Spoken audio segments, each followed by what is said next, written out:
नमस्कार, स्वागत है आप सभी का model of Indian astrology channel में। मैं हूं पंडित राकेश मिश्रा, उपस्थित हूं मैं आज वास्तु के ऊपर में कुछ टिप्स लेकर के।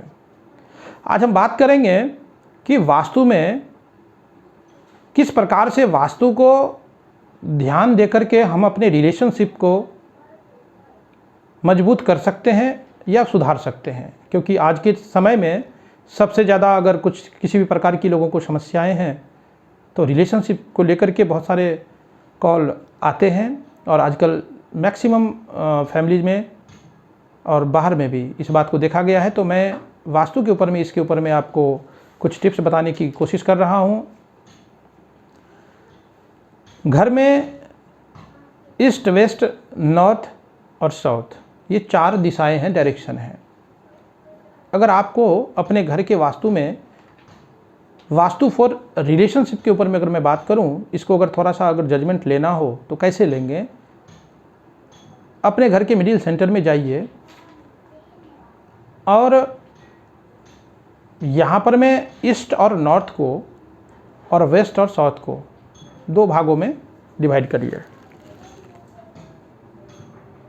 2 साइड कर दीजिए, ईस्ट, नॉर्थ और वेस्ट और साउथ।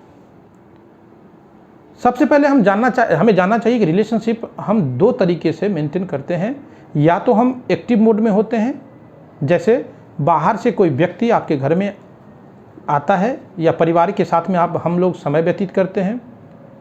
दूसरा, यहाँ पर में कपल अपने बेडरूम में रिलैक्स होते हैं। इन दोनों रिलेशन के लिए वास्तु के मुताबिक अलग अलग 2 स्थान दिया गया है। क्योंकि वास्तु के किस हिसाब के किस तरीके के रिलेशनशिप को कहाँ किस तरीके से हम देखते हैं, इसके ऊपर में ध्यान देना बहुत ज़रूरी है। 2 प्रकार के रिलेशन की हम बात करेंगे, जो एक तो एक्टिव मोड और दूसरा रिलैक्स मोड। आप अपने घर के माध्यम से दक्षिण पूर्व यानी साउथ ईस्ट से नॉर्थ वेस्ट यानी उत्तर पश्चिम को आधा आधा कर दीजिए। अपने एक पेपर पे कर लीजिए उसके हिसाब से, और आधा हिस्सा आप ध्यान में रखिए। अब पहले हिस्से को ध्यान में दीजिए कि नॉर्थ और नॉर्थ ईस्ट या प्लस ईस्ट, इसको एक्टिव रिलेशनशिप जोन कहा गया है। यानी लिविंग रूम या फिर ड्रेसिंग रूम, यहाँ पर में इसको आप इस तरीके से इसको यूज कर सकते हैं। संबंध बहुत ही अच्छा रहेगा अगर इस लोकेशन को, इस एरिया को आप उस तरीके से यूज करते हैं। तो इस जगह में फैमिली के साथ में, गेस्ट के साथ में बातचीत करने का, टेबल पे बैठते हैं, कुर्सी पे बैठते हैं, हम लोग टेबल पे बैठ के बातचीत करते हैं, अपने फैमिली के साथ में टाइम स्पेंड करते हैं। घर का वातावरण अच्छा रहता है। इसका प्रमाण आपको मैं दे रहा हूँ। वशिष्ठ संहिता में कहा गया है कि उत्तरे पूर्वे ईशाने च सभागारम प्रशस्यते। और वैवाहिक जीवन का या बाकी संबंधों के लिए जो जगह है वो है साउथ, साउथ वेस्ट और वेस्ट। इसका प्रमाण वास्तु राज वल्लभ टीका में दिया गया है कि दक्षिणे पश्चिमे चैवा शयन गृहम प्रशस्यते।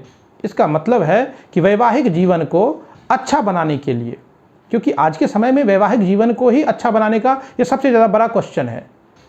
तो इसको आप ध्यान में दीजिए। वैवाहिक जीवन को अच्छा बनाने के लिए शयन कक्ष दक्षिण और पश्चिम में होना चाहिए।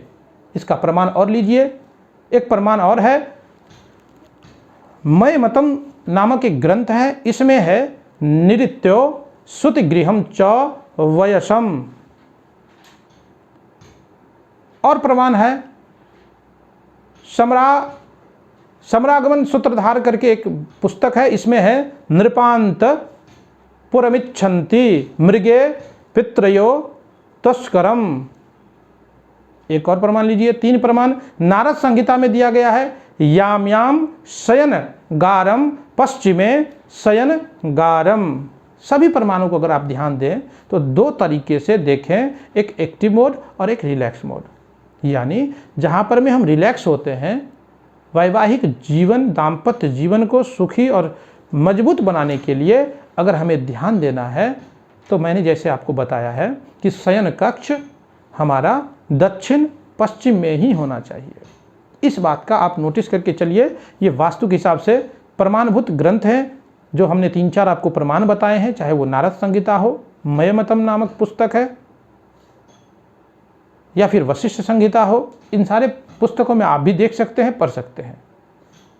आशा करता हूं आप सभी दर्शकों को एक बहुत बड़े प्रश्न का उत्तर मिल गया होगा, आप लोगों को पसंद आया होगा। अगर फिर भी आपको वास्तु से संबंधित या ज्योतिष से संबंधित किसी भी प्रकार की जानकारी आपको चाहिए तो आप हमें कमेंट बॉक्स में कमेंट कर सकते हैं। आज के लिए बस इतना ही। जय सिया राम, जय श्री कृष्ण।